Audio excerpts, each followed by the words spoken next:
The blood-curdling scream tore through the tranquil Wyoming night, silencing even the coyotes that had been howling at the moon over White River. South Dakota Territory, 1878. Olivia Armstrong had been screaming for so long that, when the raiders finally left her family's homestead in ashes, no sound would come from her raw throat, only painful, silent sobs as she knelt in the smoldering ruins of everything she had ever known. The massacre had been swift and merciless.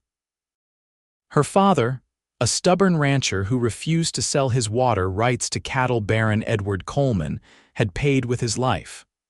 Her mother and younger brother followed, cut down as they ran for safety. Olivia had hidden in the root cellar, listening to the horror above, screaming until her voice gave out, until the men assumed everyone was dead and rode away. Dawn was breaking over the eastern hills when she heard the soft crunch of boots on charred wood. Terrified they had returned, Olivia clutched a blackened kitchen knife in her trembling hand, ready to die fighting rather than suffer whatever fate they had planned for her. "Hello." The voice was deep but quiet, gentle even. "Anyone alive?" she tried to call out but produced only a raspy wheeze. The pain in her throat was excruciating, but fear compelled her to try again. Nothing came out but a strangled gasp. A shadow fell across the opening of the cellar door. She raised the knife, her heart hammering against her ribs. "Easy now," said the man as he descended the wooden steps. "I'm not here to hurt you." In the dim light, she could make out a tall figure, broad-shouldered with a dusty hat pulled low over his eyes. A revolver hung at his hip, but his hands were empty, palms facing her in a peaceful gesture. "Name's Fletcher Evans," he said, his voice barely above a whisper. "Heard the commotion last night but was too far out to get here in time. I'm mighty sorry." Olivia tried to speak again, but only managed a painful, soundless movement of her lips. Fletcher knelt down, keeping a respectful distance. "Your voice is gone from all that screaming, isn't it?" he asked softly. "Don't try to talk, you're safe now." Tears spilled down her dirt-streaked face. Fletcher reached slowly into his saddlebag and pulled out a canteen. "Water," he explained, offering it to her. "Small sips might help." She lowered the knife slightly and accepted the canteen with shaking hands. The cool water was agony on her raw throat, but she managed 2 small swallows before handing it back. "What's your name?" Fletcher asked, then quickly added, "Don't try to speak. Can you write it?" He offered her a small notebook and pencil from his pocket. Her fingers trembled so violently she could barely form the letters, but she managed to scratch out, "Olivia Armstrong." "Miss Armstrong," he said with a respectful nod. "I need to bury your family and then get you somewhere safe. Coleman's men will be back if they realize someone survived." At the mention of her family, fresh tears came. She scrawled another question. "How did you know it was Coleman?" Fletcher's face darkened. His brand of violence is becoming familiar in these parts. He's buying up all the water rights by force if necessary. He paused, something haunted passing through his eyes. "I've been tracking him for some time." Olivia wrote again. "Why?" "That's a longer story than we have time for right now," he answered, helping her to her feet. "First, let's tend to your family."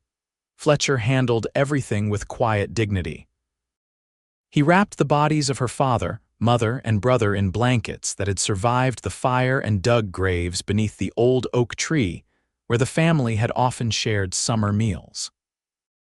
Olivia couldn't speak the words to honor them, so Fletcher removed his hat and spoke instead, his voice still soft but carrying on the morning breeze. "The Lord welcomes these good people into his kingdom, taken too soon by the hands of evil men. May they find the peace denied them in their final hours." Afterward, he helped Olivia gather what few belongings remained intact: a family Bible with a charred cover, her mother's silver hairbrush, a photograph in a cracked frame. Everything else was ash. "I have a cabin about 10 miles north," Fletcher said as he saddled his horse. "It's remote, well hidden. You'll be safe there until we figure out what to do next." Olivia hesitated, clutching her small bundle of salvaged treasures. She didn't know this man. He seemed kind, but so had the travelers her family had welcomed just last month before they robbed them of a season's worth of supplies. Reading her thoughts, Fletcher stepped back. "I understand your caution, Miss Armstrong. If you'd prefer, I can take you to town instead, though Coleman has the sheriff in his pocket." She shook her head vehemently and wrote in his notebook, "No town, they'll kill me. Then my cabin is the safest option. I give you my word, as a gentleman and a Christian man, that no harm will come to you under my protection." Something in his steady gaze convinced her. She nodded and allowed him to help her onto his horse, a magnificent dappled gray stallion. Fletcher mounted behind her, careful to maintain a respectful distance as he reached around for the reins. "Rest your throat," he murmured as they set off. "The path ahead is long." The journey was slower than Fletcher would have liked. Olivia's body was stiff with shock, and twice they had to stop when she was overcome with silent sobs. He never rushed her, just waited quietly, sometimes humming old hymns under his breath until she was ready to continue. His cabin was nestled in a hidden canyon, surrounded by pine trees and fed by a clear spring. It was small but sturdy, with a stone fireplace and simple furnishings he had crafted himself. "It's not much," Fletcher said as he helped her dismount, "but it's safe and warm." Inside, he built a fire and prepared a tea of honey and herbs. "This might help your throat," he explained, handing her a steaming mug. "My mother used to make it when we were sick as children." Olivia accepted it gratefully, wincing as the hot liquid touched her damaged throat but feeling some relief as the honey coated the raw tissue. She wrote in his notebook, "Thank you." "No need for thanks," he replied. "Anyone would do the same." She shook her head emphatically and wrote, "Not anyone, most would have ridden past." Fletcher looked away, a shadow crossing his face. "Perhaps there was a time I might have." That night, he insisted she take the bed while he slept by the fire. Exhausted beyond measure, Olivia fell into a troubled sleep filled with nightmares.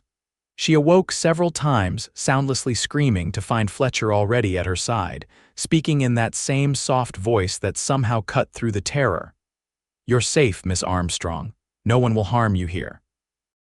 By morning, her throat felt marginally better, though speaking was still impossible. Fletcher prepared a simple breakfast of oatmeal with dried berries and more of the honey tea. "I need to go into town for supplies," he said as they ate, "and to listen for news. Coleman's men will be telling their version of what happened." Fear gripped her heart. She scribbled frantically, "Don't leave me alone." "The cabin is well hidden," he assured her. "Keep the door barred. I'll be back before nightfall." Reluctantly, she nodded, and Fletcher departed after showing her where he kept an extra revolver and how to use it if necessary. The day stretched endlessly. Olivia tried to make herself useful, tidying the already neat cabin and discovering a small collection of books on a shelf, mostly practical guides to frontier life, but also a volume of Shakespeare's sonnets and a well-worn Bible.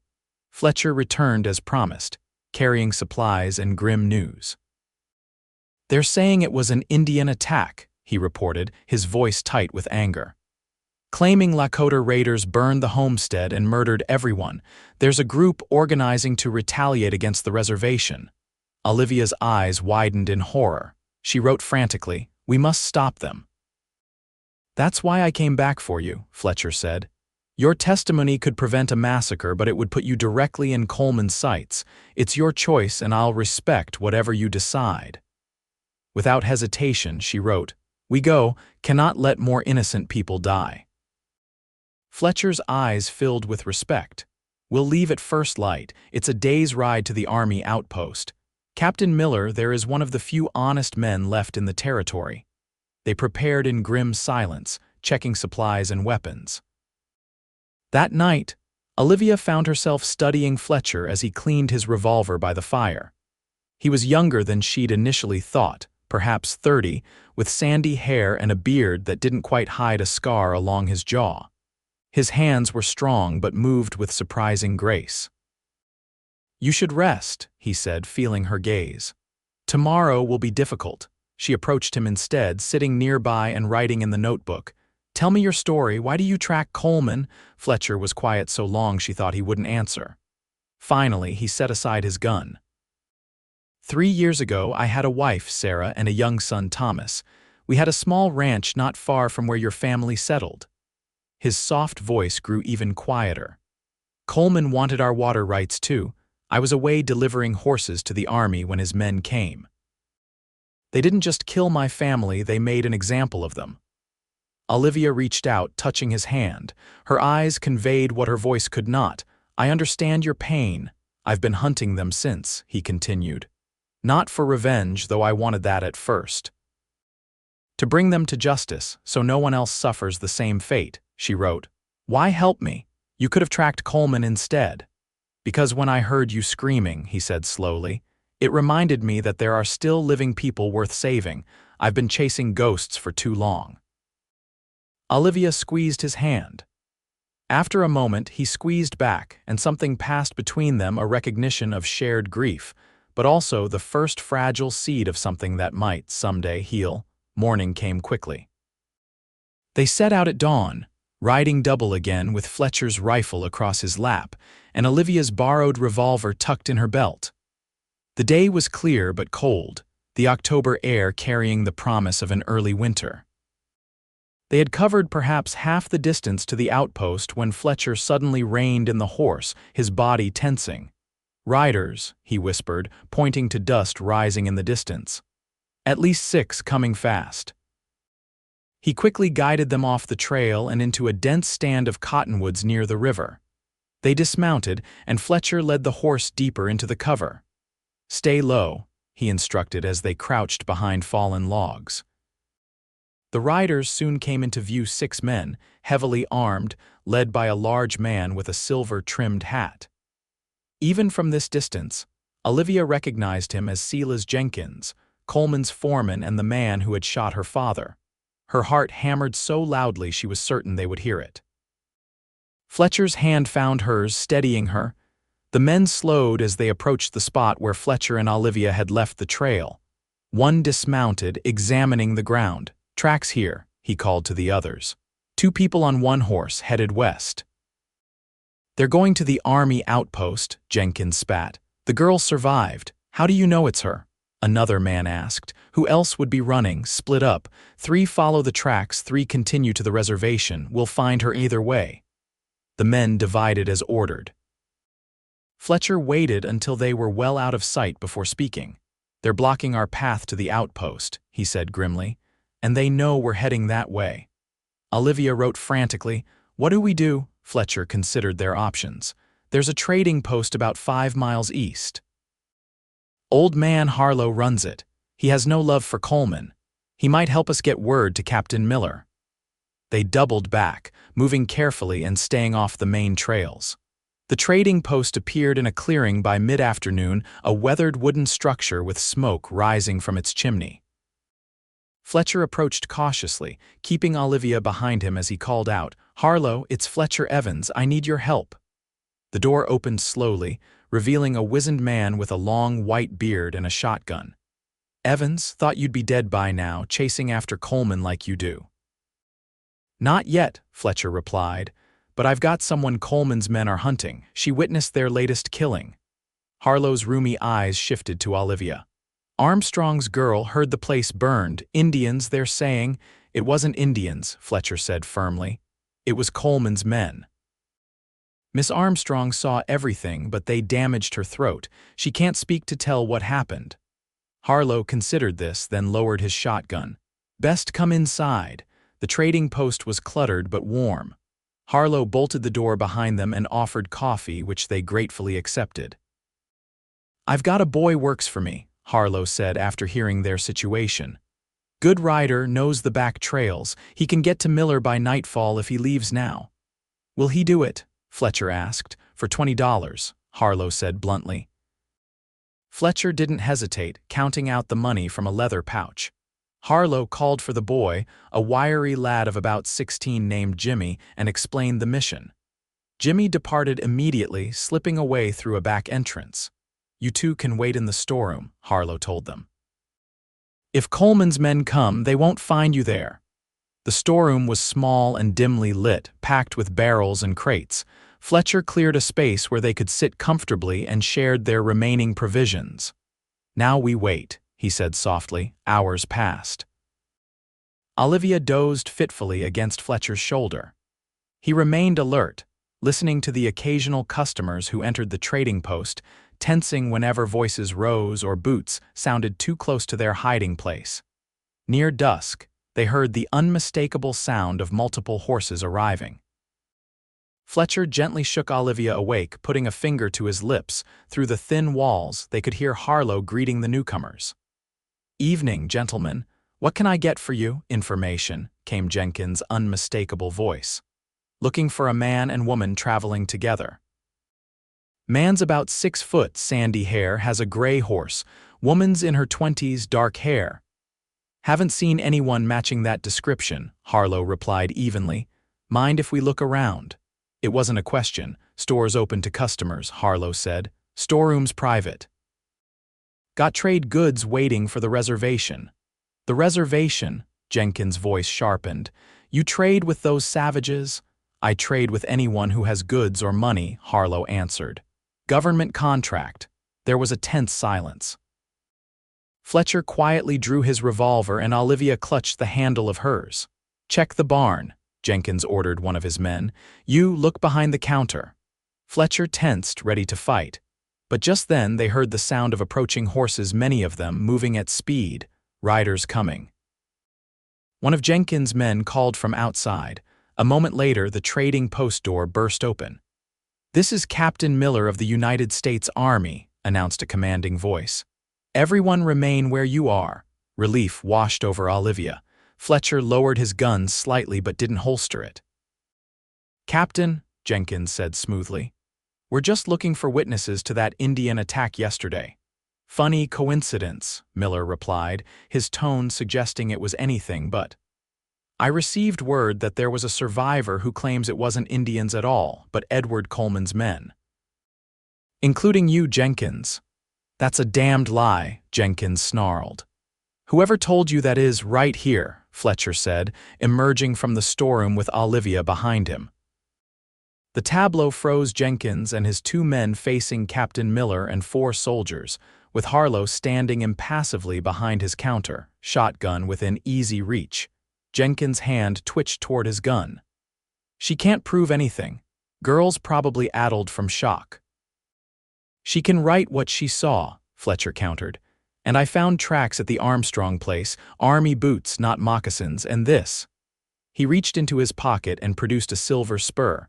"Dropped by one of your men, has Coleman's brand on it." Jenkins lunged for his revolver. A shot rang out not from Fletcher or the soldiers, but from Olivia. The bullet struck Jenkins in the shoulder, spinning him around. The soldiers immediately disarmed the other men. Captain Miller looked at Olivia with newfound respect. "Nice shot, madam." She nodded grimly, her eyes never leaving Jenkins as he clutched his bleeding shoulder. "You'll hang for this," he growled. "I doubt that," Miller replied coldly. "But you might. Inciting violence against the reservation based on false claims is a federal offense." Over the next several days, the truth emerged. Olivia provided a detailed written account of the attack on her family. Combined with the physical evidence Fletcher had collected and testimony from others who had suffered at Coleman's hands, it was enough for Captain Miller to arrest not only Jenkins and his men but Coleman himself. The trial was held in Cheyenne, drawing spectators from across the territory. By then, Olivia had regained enough of her voice to speak in a hoarse whisper, but she chose to have her written testimony read aloud by the prosecutor. She sat beside Fletcher throughout the proceedings, drawing strength from his steady presence. When the verdict came guilty on all counts, Olivia felt no triumph, only a hollow relief that justice had been served. Outside the courthouse, snow began to fall, the first heavy snow of winter. "What will you do now?" Fletcher asked as they watched the flakes swirl. "I don't know," she whispered, her voice still fragile. "The homestead is gone, my family." She trailed off, unable to continue. "You could stay with me," Fletcher offered hesitantly. Not I mean I would build you your own cabin nearby or help you claim new land if that's what you want. Olivia studied him in the fading light. Over these difficult weeks, she had come to know this quiet man, his strength, his gentleness, his unwavering moral compass. She had seen him weep at her family's graves and laugh at an old joke Harlow told. She had watched his hands, capable of violence when necessary but more often engaged in acts of creation and care. "I don't want to be alone anymore," she whispered, "and I don't think you do either." Fletcher's breath caught.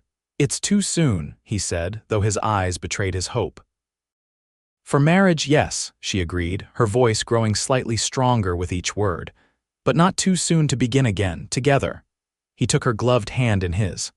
"I never thought I would want to build another life after Sarah and Thomas, but with you." He searched for words, then simply said, "With you, I can see a future again." 3 days later, they departed Cheyenne with supplies for the winter and plans for the spring. Fletcher had decided to sell his hidden cabin and use the money to rebuild on Olivia's family land. It would be difficult work, but they would face it together. The journey back to White River was slow due to the snow, but neither minded. They stopped often, allowing Olivia's voice to rest and grow stronger. Fletcher continued to speak softly to her, telling stories of his childhood in Missouri, his dreams before tragedy struck, and gradually, his hopes for their shared future. By the time they reached the charred remains of the Armstrong homestead, Olivia could speak in full sentences, though her voice remained husky. The winter would be spent in a temporary shelter while they gathered materials for rebuilding in the spring. One evening, as they sat by their small fire, Olivia asked, "Do you still think about revenge?" Fletcher considered this. "No," he said at last. "Justice was served. Revenge wouldn't bring back what I lost, what we both lost. And this," she gestured between them, "what are we building here?" "Something new," he answered simply. "Something neither of us thought we'd have again." Spring arrived with a riot of wildflowers across the prairie. The new house took shape larger than the original, with room to grow. Fletcher had proven himself skilled as a builder, and Olivia's garden was already sprouting early vegetables. On a warm May evening, as they sat on the newly built porch watching the sunset, Fletcher took her hand. "I've been meaning to ask you something," he said, his voice still soft but now from tenderness rather than necessity. Olivia turned to him, her eyes reflecting the golden light. "Yes, I know we agreed to wait, and if you need more time, I understand, but I love you, Olivia Armstrong. I didn't think my heart could heal, but you've shown me it can." He reached into his pocket and withdrew a simple gold ring. "Will you marry me?" "Yes," she said, her voice now strong and clear. "Yes, I will." They were married in June beneath the oak tree where her family rested, Captain Miller officiating and old Harlow standing as witness. It was a simple ceremony, but filled with meaning for both of them. That night, as husband and wife, they sat on their porch and planned their future. Children, perhaps, more land, definitely. A life built on the ashes of their separate tragedies but flowering into something beautiful and resilient. "I still can't believe we found each other," Olivia said, resting her head against his shoulder. "I think we were meant to," Fletcher replied. "Out of all that darkness. When I lost my voice that night," she mused, "I thought I'd lost everything, my family, my home, even my ability to scream for help. And I was so used to speaking softly after Sarah died," he admitted, "as if raising my voice might disturb her memory. I didn't realize I was just hiding from the world." Olivia kissed him gently. "We both found our voices again. And so much more," Fletcher agreed. 2 years later, their homestead had grown into a prosperous small ranch. The house was filled with the sounds of their 6-month-old son, Frederick, named for Fletcher's father. Olivia's voice had fully recovered, though she still sometimes spoke softly out of habit, especially when calming the baby. Fletcher had built a reputation as a fair man who stood against injustice. When disputes arose between settlers and the Lakota on the nearby reservation, he often served as a mediator, his quiet voice carrying more weight than the loudest shouting. On their second wedding anniversary, as they stood together watching the sunset over their land, Fletcher wrapped his arms around Olivia from behind. "Happy?" he asked softly. "Completely," she answered, her voice clear and strong. "You, more than I ever thought possible." He turned her gently to face him. "I used to think surviving was enough, just making it through each day. And now I know that life isn't about surviving," he said. "It's about building something worth surviving for." In the distance, their son cooed from his cradle. Olivia smiled, taking Fletcher's hand to lead him inside toward the sound of their future calling. "Then let's keep building," she said. And they did, day by day, word by word, their voices joining together to write a new story neither had believed possible in the dark days when they first met, a story of love rising from the ashes of tragedy, as enduring as the western sky and as boundless as their newfound hope.